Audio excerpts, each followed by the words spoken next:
아브라함은 애굽으로 내려갔다가 낭패를 당했습니다. 그런데 하나님은 야곱에게는 애굽으로 가라고 했습니다. 똑같은 애굽인데 아브라함에게는 가지 말라 그랬고 오늘 야곱에게는 애굽으로 내려가라 말씀을 하셨습니다.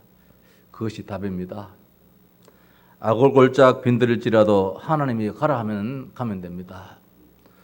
소돔 같은 비옥한 땅일지라도 하나님이 가지 말라 하면 가지 말아야 합니다. 우리는 하나님 말씀을 따라서 사는 인생입니다. 이게 우리에게는 주어진 축복입니다. 요사이 우리 한국교회 강단에서 가장 많이 선포되어지는 메시지가 아마 예배라는 단어일 것입니다.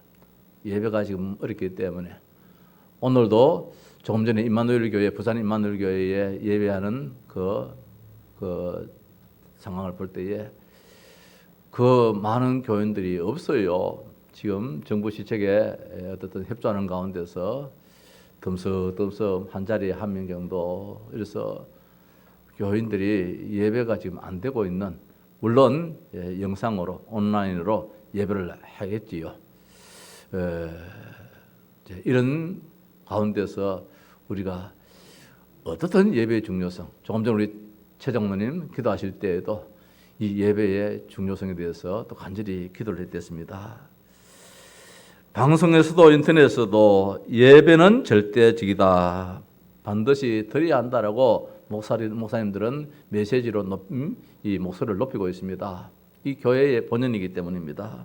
반면에 세상적인 입장에서는 예배를 드리지 말아달라고 그렇게 지금 부탁을 하고 있습니다. 아침에도 이 카톡 이 문자가 들어오는데 보니까 이제는 예배하지 말라는 그런 문자보다는 예배 종교에서도 방역에 철저하게 기해달라라고 그렇게 이제 이 문자가 뜹니다. 참 다행스럽다라고도 생각을 해봅니다. 그렇습니다. 어려울수록 사는 길은 예배이기 때문입니다.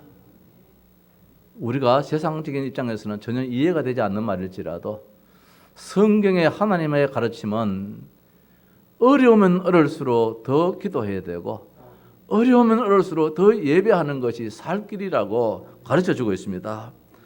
아브라함도 예배하는 삶을 살았습니다. 생판 모르는 가나안 땅에서 가서 하나님께 예배했습니다. 조카 롯과 헤어질 때도 예배했습니다. 전쟁에서 돌아와서도 예배했습니다. 이삭 역시 하나님께 예배했습니다. 아버지를 본받아서 아들 이삭도 하나님께 예배하는 인생으로 살았습니다. 야곱은 어땠습니까? 가정을 떠날 때에도 베델이라는 곳에서 하나님께 예배했습니다. 바딴나라 외삼촌 집에서 20년을 살다가 고향으로 돌아올 때도 예배했습니다. 야복 강가에서 밤이 맞도록 하나님께 기도했습니다. 이제 기근으로 인해서 애굽의 총리가 된 아들 요셉을 만나러 가는 길에 정든 땅 가나안을 떠나서 언제 돌아올지 모르는 이 와중에 그는 브엘시바에서 하나님께 예배했다라고 오늘 성경 우리가 읽은 1절에서 말씀을 주고 있습니다. 이스라엘이 모든 소유를 이끌고 떠나 브엘시바에 이르러 그의 아버지 이삭의 하나님께 희생제사를 드리니, 브엘시바에서 그의 아버지 이삭의 하나님께 예배를 했다. 자기 하나님은 아닙니까? 왜 이삭의 하나님입니까? 하나님은 살아계신 하나님이다 말씀입니다. 아브라함의 하나님, 야곱의 하나님, 이삭의 하나님, 야곱의 하나님. 이 말씀은 아브라함은 한 세대를 살고 죽고 우리 아버지 이삭도 한 세대를 살고 죽었다 할지라도 하나님은 영원히 살아계시는 하나님이라. 그 하나님이 우리를 돌보셔야 된다는 것입니다. 그래서 하나님께 희생 제사를 드리니 했습니다. 이게 사는 길이기 때문입니다. 할아버지가 그렇게 했습니다. 아버지가 그렇게 했습니다. 그렇습니다. 예배했던 그 밤에 하나님은 야곱에게 나타났습니다. 야곱아 야곱아 그렇게 불렀습니다. 2절 말씀에 그 밤에 하나님이 이상 중에 이스라엘에게 나타나 이르시되 그날 저녁에 야곱이 잠을 잤겠습니까? 정든 땅 고향 땅을 떠나서 기약 없는 그 언제 돌아올지 모르는 그 걸음을 걸어가는 그 전날 저녁인데 잠이 오겠습니까? 계속해서 하나님께 기도하며 묵상하는 시간을 가졌겠지요. 그때 하나님께서 아브라함에게, 이 야곱에게 나타났습니다. 그러시면서 야곱아 불렀습니다. 애굽으로 내려가기를 두려워하지 말라. 내가 거기서 너로 큰 민족을 이루게 하리라. 두려워하지 말아라. 내가 너의 할아버지 아브라함은 저 가나안 땅 가는 길을 허락지를 알았지만은 나는 너에게는 저 네가 살 길이다. 가거라. 그래서 야곱은 담대하게 걸어가게 되었습니다. 그 말씀대로 야곱의 자손 12지파는 큰 민족을 이루었습니다. 내가 거기서 어딥니까? 이 애굽 땅에서 너로 큰 민족을 이루게 하리라. 하나님의 말씀입니다. 하나님의 약속의 말씀입니다. 그 말씀은 430년 이후에 성취가 되어졌습니다. 두려움에 가득 찬 야곱에게 하나님은 두려워하지 말라 했습니다. 이 말씀이 야곱에게 얼마나 큰 힘이 되었겠습니까? 내가 너와 함께 애굽으로 내려가겠고 함께 가겠다는 것입니다. 네 혼자가 아니라는 것입니다. 전능하신 하나님, 너의 할아버지 아브라함의 하나님이요, 너의 아버지 이삭의 하나님, 너의 하나님, 내가 살아계신 하나님이 너와 함께 동행해 주겠다 했습니다. 그래서 반드시 너를 인도하여서 다시 이 가나안 땅으로 올라올 것이다 약속을 했습니다. 성도 여러분, 오늘 이 본문 가지고 3절에 있는 말씀이지요. 하나님이 이르시되 나는 하나님이라 내 아버지 하나님이니 애굽으로 내려가기를 두려워하지 말라. 두려워하지 말라. 오늘 제목 말씀을 두려워하지 말라 그렇게 잡았습니다. 내가 두려워하지 않겠다고 해서 두려움이 어디에 사라집니까? 없겠습니까? 지금 우리는 가장 두려움의 시간 속에 살고 있습니다. 이 코로나는 이 재난의 시대에 살고 있습니다. 재앙의 시대에 살고 있습니다. 많은 사람이 있는 데서는 착거려 합니다. 저 역시도 그렇습니다. 서로 지나갈 때 마주칠 때는 나도 모르게 괜히 말입니다. 안 그래도 되는데 고개를 이렇게 돌립니다. 마스크를 끼고 있으면서도 말입니다. 마트에 어떻게 한번 가면은 말입니다. 나도 모르게 고개가 이렇게 숙여집니다. 서로 안 마주치려고. 지금 이런 위기 속에 우리가 살고 있습니다. 두려움 속에 살고 있습니다. 모든 것이 지금 바뀌어지고 있습니다. 삶 자체가 지금 다 바뀌어지고 있습니다. 재난지원금이 1차로 지급되는 것으로 코로나는 끝날 줄 알았는데 지금 이번에도 2차가 또 지급되고 있습니다. 앞으로도 3차가 지급될지도 모르겠습니다. 그런 가운데 또 뉴스를 들어보니까 원래는 비가 많이 오고 태풍이 불어서 전 나락이 벼가 다 쓰러져서 생산량이 지난해보다 20-30% 줄었다 그래요. 그래서 또 이 쌀값이 또 더 올라간다 그래요. 엎친 데 덮친 격으로 지금 우리 앞에는 자꾸만 두려움과 어려움이 자꾸만 생깁니다. 정부에서도 추가 예산을 벌써 4번째로 지금 세우는 그런 입장입니다. 지금 우리가 그런 어려움 속에 살고 있습니다. 하나님은 야곱의 생각을 아십니다. 마음을 아십니다. 야곱이 고향을 떠나 내 자식이 있는 곳일지라도 애굽으로 내려가는 그 자체가 두려움입니다. 혼자도 아니고 70여 명의 가소를 거닐고 가야 됩니다. 책임감이 따릅니다. 어찌 염려, 근심, 두려움이 없겠습니까? 가장인데 말입니다. 지난 2월 달입니까? 필리핀에 이제 우리 가족들하고 우리 백지사 가정에 9명이 가지 않습니까? 가는 사람들은 크게 못 느낄지 모르겠지만은 보낸 저는 사실은 밤잠을 못 자겠더라고요. 왜? 지금 국내에서는 지금 코로나 하면서 자꾸 말을 하지요. 그 쪼물래게 애들 다 데려갔지요. 비행기를 한 번 타고 내려가지고 다니는 것도 아니고 2번씩 타고 또 배를 타고 가야 되고 이런 길목이기 때문에 사실 보내놓고 저는 가장으로서 또 교회에 담임 목사 당회장으로서 교회에 어떤 식구들이 같이 갔으니까 사실은 저 마음이 참 무겁더라고요. 오늘 야곱이 그 먼 길을 가야 되는데 한두 삼도 아니고 70여 명의 많은 식구들이 가족이 그 가운데 손자 손녀 아직까지 어린애 아장아장 걷는 애들도 있을 텐데 이들을 데리고 생방 모르는 땅 저 애굽 땅에 간다는 것은 상상도 못할 일 아닙니까? 얼마나 두렵겠습니까? 하나님이 그 마음을 아시고 하나님 아버지여 내가 두렵습니다라고 말을 안 했다 할지라도 우리의 마음을 아시고 생각을 아시는 하나님께서 야곱의 중심을 아시고 야곱아 하시면서 두려워하지 말라 했습니다.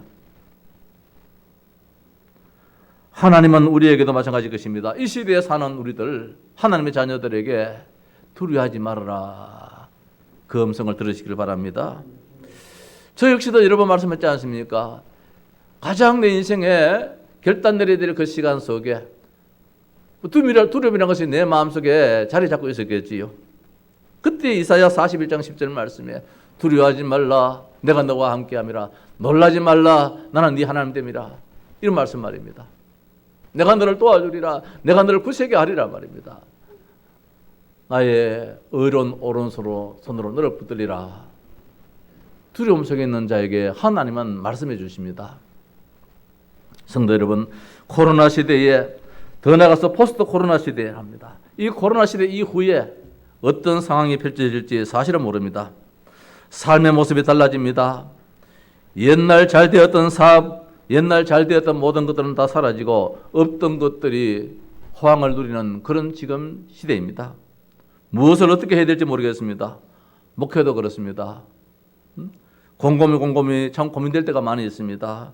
지금의 목회 방식이 위기를 맞고 있습니다. 그래서 우리 임 목사하고도 여러분 때로는 고민을 해봅니다. 어떤 방법을 이제는 유튜브를 해야 되느냐, 유튜브를 빼앗아서 유튜브를 해야 되겠다. 카메라를 사서 산발을 사서 세워놓고 우리 성도들 자주 못 만나니까 대면을 잘 못 하니까 이렇게 해서라도 3분짜리, 10분짜리, 5분짜리를 만들어서 이 카톡에다가 올려서 우리 성도들의 신앙을 유지할 수 있는 방법이 없겠는가 고민도 해보고 어떤 방법이 있겠는지 지금까지 고민하지 않았던 이런 일들이 목회 내에서도 일어나거든요. 시대에 맞게 목회를 하는 것이 아니요 시대에 맞게 살아가는 것이 아니라 성경으로 돌아가야 될 것입니다. 성경으로 돌아가야 될 것입니다. 성경은 시대를 초월하고 환경을 초월하여서 살아가는 길을 가르쳐 줍니다. 아브라함의 하나님, 이삭의 하나님, 야곱의 하나님이라고 했습니다. 야곱이 하나님께 희생제사를 드릴 때 그의 아버지 이삭의 하나님께 희생제사를 드리니 했습니다. 이걸 우리가 짐작을 해야 돼요. 야곱이 자기의 하나님 없습니까? 왜 이삭의 하나님, 자기 아버지 하나님께 예배를 합니까? 방법은 똑같다는 말씀입니다. 이삭 시대는 달랐고 야곱 시대는 달랐고 아니면 저 할아버지 아브라함 시대는 달랐느냐? 어려움은 똑같이 있었습니다. 아브라함 시대도 어려움이 있었습니다. 이삭의 시대도 어려움이 있었습니다. 야곱의 시대도 어려움이 있습니다. 내용만 다를 따름이지 개개인 가정 시대는 다 같이 어려움이 있었습니다. 아브라함 시대의 그 방법이 이삭의 시대의 방법과 달랐습니까? 아브라함의 그 시대의 그 문제 해결 방법이 야곱의 시대의 방법과 달랐습니까? 아니라는 것입니다. 성경은 그 시대 내용은 다르다 할지라도 해답길, 해결길은 하나라는 것을 가르쳐주고 있습니다. 성도 여러분, 오늘 이 시대에 우리가 그것을 놓치면 안 돼야죠. 그것을 놓치면 안 돼야죠. 해결길은 같았습니다. 무엇입니까? 결론의 답이지요. 예배라는 것입니다. 아예 목사님, 그럼 목사님이기 때문에 그렇게 말해야 되지요. 뭐 목사 제 입으로 말한다는 것보다도 성경에서 그렇게 해놓으니까 우리는 성경대로 살아가야 되잖아요. 예배입니다. 그래서 기독교에서는 예배라고 합니다. 세상 사람들은 알지 못하기 때문에 예배 참 희한한 사람들이라고 하지만은 기독교는 아닙니다. 예배입니다. 교회입니다. 민수기 28장에 하나님은 모세에게 말했습니다. 이스라엘 자손에게 명령하여 이르라 했는데 그 전에 모세가 이제 후계자를 세우게 됩니다. 하나님이 모세에게 모세야 내가 네 형 아론을 데려간 것처럼 이제 너의 시간표도 다 되었다. 그러니까 네 후계자 여호수아를 세워라. 여호수아를 세우는 데서 그냥 세우지 말고 엘르아살 제사장에 가서 세워라 그랬습니다. 제사장 앞에 가서 이 여호수아라는 사람을 안수하여서 내 후계자 이스라엘의 지도자로 세우라고 했습니다. 제사장 엘르아살에 가서 세우라 했습니다. 그 앞에서 세우라 했습니다. 모세는 영도자입니다. 누구의 간섭을 받을 수 없는 그런 위치에 있는 사람입니다. 그럼에도 불구하고 후계자를 세울 때 어디 가서 제사장 앞에 가서 세우라는 것입니다. 그리고 그를 후계자로 안수하여 세우고 난 다음에 뭐라고 말씀합니까? 28장 1절에 보니까 여호와께서 모세에게 말씀하여 이르시되 이스라엘 자손에게 명령하여 그들에게 이르라. 그리고 난 다음에 이들을 세워놓고 하는 이야기가 이스라엘 백성들 앞에서 명령을 하라는 것입니다. 명령하여서 말씀하라고 이러라는 것입니다. 무슨 명령입니까? 이게 중요한 말씀입니다. 그 자리에 누가 있습니까? 후계자 여호수아가 있습니다. 그 자리에 누가 있습니까? 제사장 엘르아살이 있습니다. 그 자리에 누가 있습니까? 백성들이 있습니다. 이들에게 명령해라 했습니다. 안 하면 안 된다는 말씀이지요. 예배를 가르쳐 주셨습니다. 그 첫 번째가 무엇입니까? 날마다 아침 저녁으로 하나님께 제사를 드리라고 그랬습니다. 아침 저녁으로 양 2마리를 골라서 아침에 1마리 하나님께 화제로 예배드리고 저녁에 또 1마리 하나님께 예배드렸습니다. 하루에 아침 저녁으로 예배를 드리겠습니다. 그리고 또 뭐라고 했습니까? 안식일을 지키라 했습니다. 7일에 한 번이지요. 안식일을 지키라 했습니다. 매일 2번 예배드리고 그것도 모자라서 안식일에 또 특별하게 또 예배를 드리겠습니다. 또 뭡니까? 그것도 모자라가지고 매월 초하루에 제사를 드려야 했습니다. 이건 기독교에서 나왔는데 절간에서 이 보면은 매월 초하루에 말입니다. 절간에 가고 이렇게 하더라고요. 이 기독교에서 나왔는 건데 매월 첫날에 하나님께 제사를 드리라고 했습니다. 예배 드리라고 했습니다. 또 뭐라고 했습니까? 유월절을 지키라 했습니다. 3대 절기 가운데서 유월절, 이 절은 그냥 하루 예배가 아닙니다. 한 번 예배가 아닙니다. 일주일을 계속해서 예배드려야 했습니다. 6월절에는. 따라서 77절을 지키라 했습니다. 맥주절이지요. 그뿐만 아닙니다. 7월 첫날 또 7월달이 되면은 그 첫날에 하나님께 또 제사를 드리라 합니다. 그뿐만 아닙니다. 속죄일을 정하여서 그날은 철저하게 하나님께 회개하는 그런 또 제사를 드리라 했습니다. 그뿐입니까? 8번째입니다. 장막제를 드리라 했습니다. 또 예배를 드리라 했습니다. 화제를 드리라, 소제를 드리라, 화목제를 드리라, 속죄제를 드리라, 속건제를 드리라, 예배 형식을 이렇게 해서 하나님 앞에 날마다 하나님 앞에 나가라는 것입니다. 이게 누굽니까? 여호수아에게 이야기했어요. 엘르아살을 누굽니까? 엘르아살은 예배를 집도하는 사람입니다. 제사장입니다. 제사장 앞에서 지금 여호수아는 누굽니까? 이스라엘의 행정적인 정치적인 지도자입니다. 제사장이 제사 지내는 데 있어가지고 네가 이 나라의 지도자일지라도 철저하게 그 말씀에 순종하라는 것입니다. 그래서 제사장 앞에 가서 엘르아살 앞에 가서 후계자를 안수하여 세웁니다. 그리고 그 앞에서 백성들에게 뭡니까? 제사를 드려야 된다라고 이야기하고 있습니다. 이게 이스라엘이 사는 길이에요. 저는 지나친지 모르겠습니다만은 그렇게 한번 생각해 봤습니다. 우리나라의 지도자들이 예수를 알고 신앙을 알고 이 복음에 대해서 안다면은 교회에서 설상 확진자가 나온다 할지라도 예배 드려 주십시오. 이게 이 나라의 모든 문제가 해결받는 빠른 길입니다. 지름길입니다. 그런 욕심이 생겨요. 성경을 아는 가운데서. 사탄은 가만히 있겠습니까? 그렇게 지금 사회적으로는 이 모임 금지, 예배 금지를 하는 데에 교회에서 예배 드릴 때 확진자가 안 일어난다면은 사탄 지가 지금 잠자는 것이지요. 죽는 것이지요. 철저하게 지금 우리가 방역을 하고 있습니다. 철저하게 조심을 하고 있습니다. 하나님 거리 띄우를 지금 애써 가고 있습니다.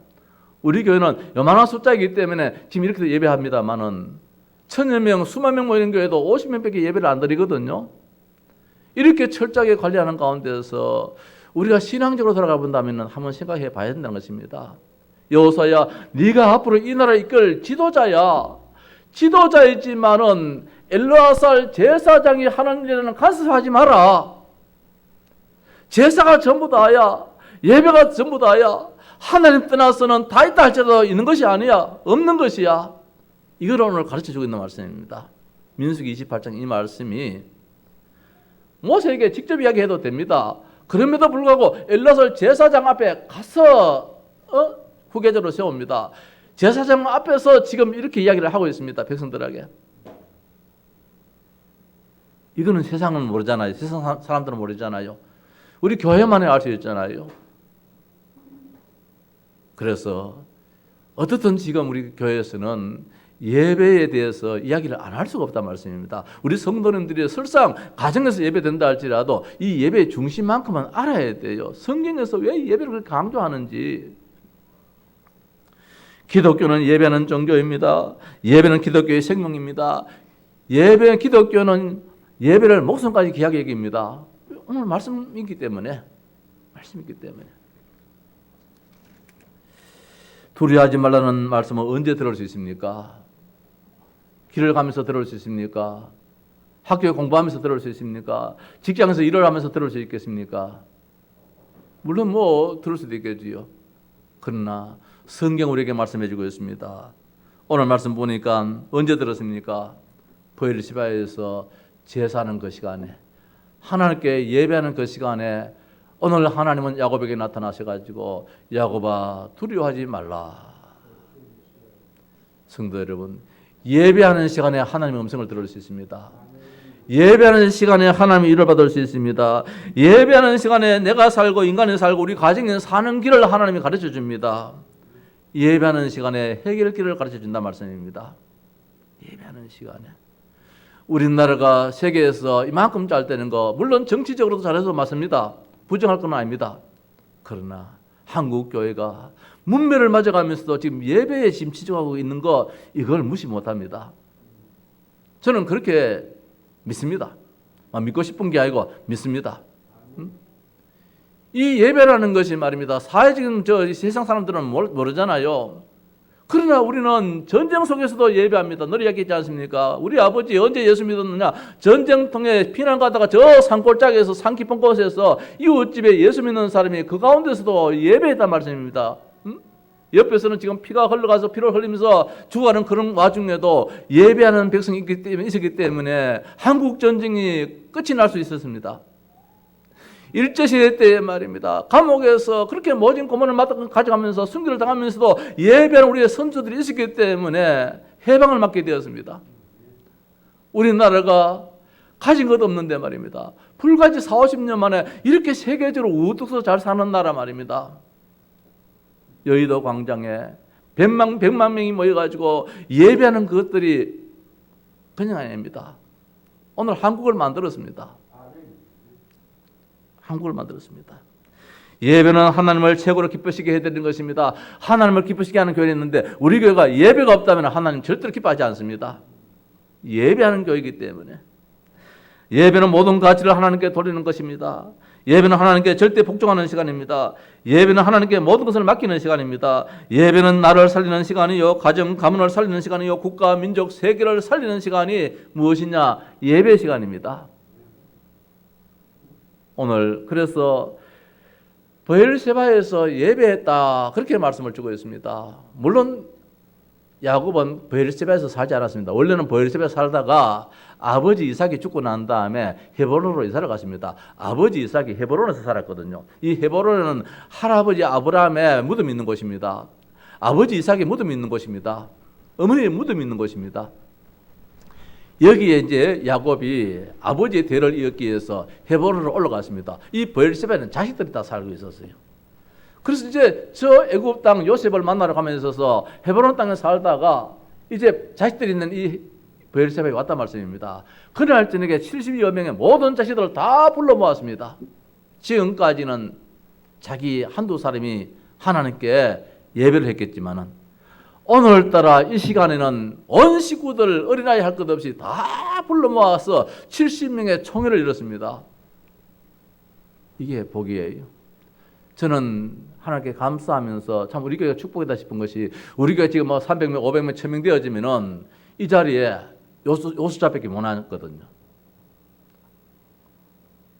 지금 요 숫자가 물론 못 오신 분들도 있지만은 그래도 우리 교회에서는 온 성도들이 예배를 드릴 수 있는 그런 지금 분위기거든요.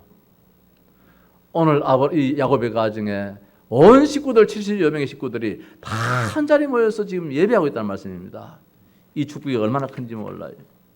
기도하는 시간입니다. 언제 두려워 말라 그 음성을 들을 수 있습니까? 하나님의 음성을 들을 수 있습니까? 기도하는 시간입니다. 기도하십시다. 개인적인 기도 시간 가지십시다. 저녁에도 기도하십시다. 새벽에도 기도하십시다. 날마다 2번 기도하라고 해서 예배드려 했잖아요. 기도는 응답의 시간입니다. 문제 앞에 평안을 누리는 시간입니다. 문제의 근본인 사탄을 꺾는 시간입니다. 하늘 군대 친구원 천사가 동원 시간 되는 시간이 언제입니까? 기도하는 시간입니다. 야곱의 약복강 가에서 기도했습니다. 이스라엘이라는 이름을 얻었습니다. 이삭이 기도하는 가운데 리브가라는 아내를 얻었습니다. 엘리야의 호렙산 기도에 모든 것을 다 얻었습니다. 예레미야의 시대의 뜰에서의 기도에 크고 비밀한 것을 얻었습니다.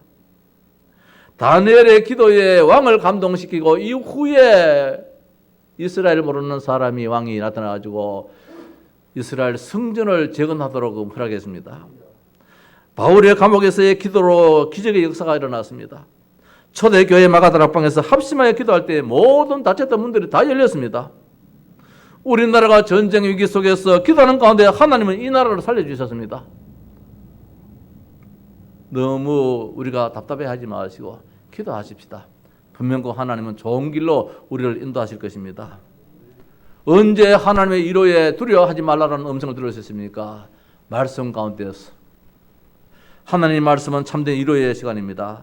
하나님 말씀 듣는 시간은 소망의 시간입니다. 미래를 보는 시간이 언제입니까? 하나님 말씀 성경 66권의 말씀을 펼쳐놓고 볼 때에 하나님 우리에게 미래를 보여줍니다. 주의 말씀은 내 발의 등이요 내 길의 빛이니이다 라고 했습니다. 성경은 하나님 말씀입니다. 사모하고 간절한 마음으로 말씀을 사모할 때에 하나님이 도우시고 인도하십니다. 이 연의 말씀을 읽는 자와 듣는 자와 그 가운데 그릭한 것을 지키는 자가 복이 있다. 때가 가까움이라 했습니다. 오늘 우리가 말씀을 가까이 할 때에 이 코로나의 모든 재앙의 때는 끝이 나는 그 시간이 가까울 줄 믿습니다. 오늘 모든 문제는 나라의 지도자가 아닙니다. 한국교회 지도자들, 교회에게 달렸습니다. 교회가 얼마나 하나님 앞에 엎드리느냐. 여기에서 우리 대통령이 기뻐하는 그 모습을 보게 될 것입니다. 우리 한국교회가 하나님 앞에 온전한 예배가 드려질 때에 이 나라의 모든 구석구석에 있는 모든 사람들, 우리 학생들이 학교에서 즐거워할 줄 믿습니다. 분명히 그 시간 옵니다. 때가 가까움이라. 언제? 이 말씀을 읽는 자, 듣는 자, 지키는 자들이 복이 있는데 때가 가까움이라. 하나님 말씀은 거짓된 말씀이 아닙니다. 물론 한두 사람이 기도해도 되겠지요. 그러나 마가다락방에 120명 성도들이 합심하여 기도했습니다. 오늘 야곱의 가정에 70여 명의 식구들이 원내스대에서 희생제사를 드렸습니다. 이게 크다 말씀입니다. 야곱 가문의 최고의 축복된 시간입니다. 지금까지 이런 시간이 없었어요.